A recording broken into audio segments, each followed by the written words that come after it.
Hey, what's up, my dudes? Okay, we gotta come in here and talk about this Jason Anderson deleted tweet drama before it gets to the point where it's completely old news, okay?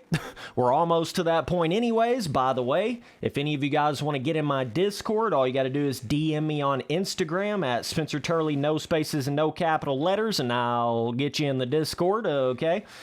So, this is actually pretty insane when you realize what has happened here. So the reason why I wanted to talk about this is because I remember saying in one of my previous videos, like, oh man, Jason Anderson, you shouldn't have deleted that tweet. You know, you need to stick behind what you say. And in fact, that's actually not even what happened. So apparently, Spency boy gonna come up short. Okie dokie. Apparently, AMA, and by the way, we're talking about the Barsha tweet, right? Calling Barsha a bitch and all that, right? That's the tweet we're talking about from a couple rounds back there in Supercross, okay?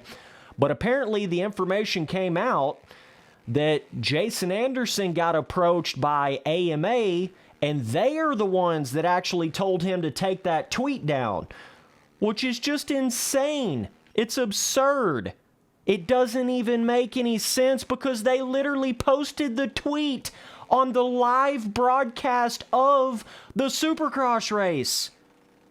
And they plastered it all over the place like, yo, we got drama in Supercross, let's raise our ratings up. Like, this is Supercross. We get gnarly in Supercross, And then they want to go in there and, tell Jason Anderson he needs to take the tweet down. What?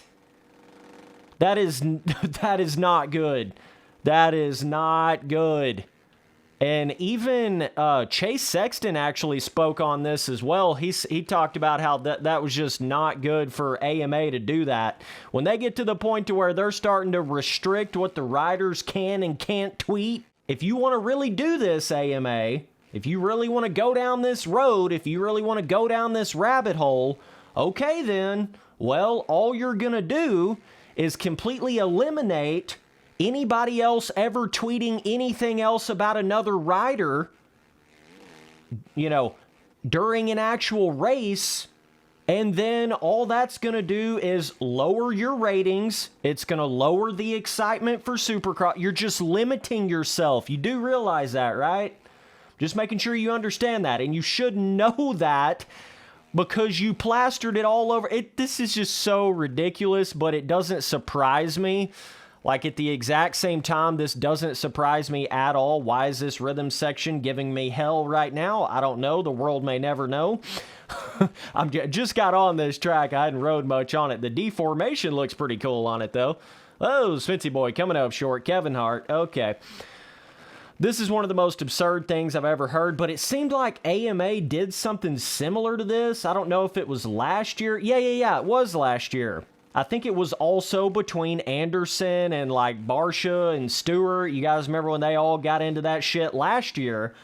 And then AMA started to try to penalize them and started to try to act like you got to be, nicer and more respectable and all this bullshit. And then they want to go in there and they're all good getting all the extra viewership from it and, all the extra drama, posting it all over their social media. They're good with that, but then they want to turn around and try to limit you and prevent you from doing it in the future. It doesn't make any sense.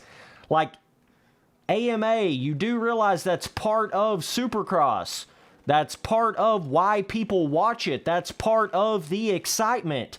If you just get to the point where you limit everybody's speech and you limit everything they can do on the track to the point to where it's like, they feel scared and they feel gun shy to even attempt to try to, tweet anything, any of their real emotions, or they're scared to ever talk about any of their real emotions, out on the track or on the podium or anything like that. You're just going to make this shit so dull that it's not even going to be fun to watch anymore. I mean, you do realize that. It's like AMA doesn't even realize that. It's so weird. I don't get it, but I do want to apologize to Jason Anderson by originally thinking that he was the one that deleted that tweet just because, It basically made it look like Jason Anderson was taking back what he said in a sense, or like, oh, I shouldn't have, I shouldn't have tweeted. But like in my head, I'm like, if you're ever going to tweet something like that, you need to keep that up. You don't need to go in there and delete the tweet or try to sweep it under the rug or hide it. And turns out Jason Anderson wasn't even trying to do that. It was actually AMA. So I always try to bring up the other side of the argument just for argument's sake, okay? So I know that there's a lot of people out there that believe like, you can say what you want, but whenever you get to the point where you've got these big time sponsorships and these big time advertisers involved, then it kind of puts you in this little bit of a different category where you got to be a little bit more careful with what you say, just because you've got all these people that you're representing. You're representing Supercross, AMA, Monster Energy, Kawasaki, yada yada yada. You see what I'm saying? And here's the thing with that, okay? It's like, I understand you're not just an average Joe. You can't necessarily just go in there and say the most off-the-wall, crazy-ass shit. Like, I get it. But the only time that I would really agree with that is on the most extreme of the extreme cases. The most egregious, crazy shit that you can possibly imagine. That's the only time I would ever agree with that right there. You see what I'm saying? And the real fact of the matter here is, this is not even in the stratosphere of that. This is not even in the realm of that, what Jason Anderson tweeted about Justin Barcia. It's not even close to that. This is just like normal, trackside banter. This is just like the normal stuff you would say to a guy after you take him out or he complains to you or whatever. This is just normal track talk. This isn't even close to that realm of like, well, you gotta be careful what you say because you got sponsorship. It's not even close to that. They're gonna get to the point where, people are scared to even be like a Jason Anderson, or they're scared to even, be one of a kind. The only way you can, separate yourself from the crowd and be one of a kind is you got to go in there and do shit that nobody else is doing. Like, AKA Team Fried, AKA posting crazy tweets, AKA, Jason Lawrence, AKA, all that stuff.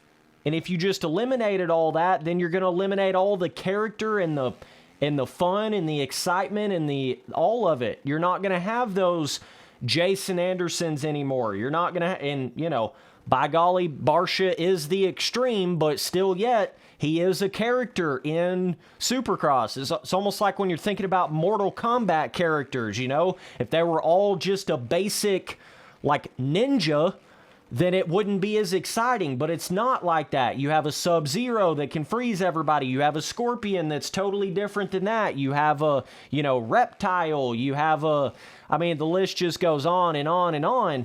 That's the same thing. You got to allow these boys to create a character like Aaron Plessinger with all the cowboy yeehaw shit, right?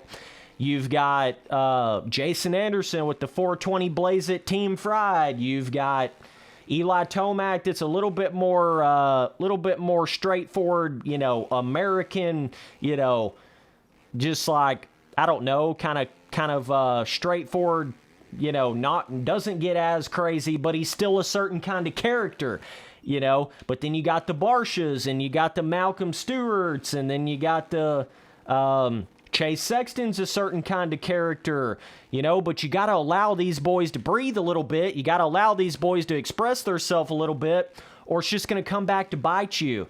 I promise you, it will come back to bite you.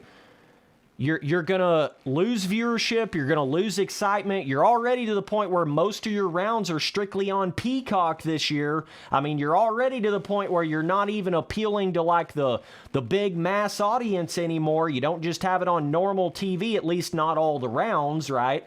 Most of the rounds are strictly on Peacock this year. So I know your ratings are already down. I know they're already lacking a little bit. This is totally different days than back when everything was on speed and everything was on FS1 and, you're already to that point. So it's almost hilarious to me that at this point you're also going to go in there and start telling Jason Anderson what he can and can't say on Twitter. That, and the irony of it is I could understand it a little bit more if you didn't post that tweet during the broadcast. The reporters in the post-race interview didn't literally go in there and say bitch in that interview. In your post-race interview, they read his tweet almost word for word. So it's like, if you're going to get to that point, then you certainly don't need to be telling Jason Anderson that he needs to take the tweet down.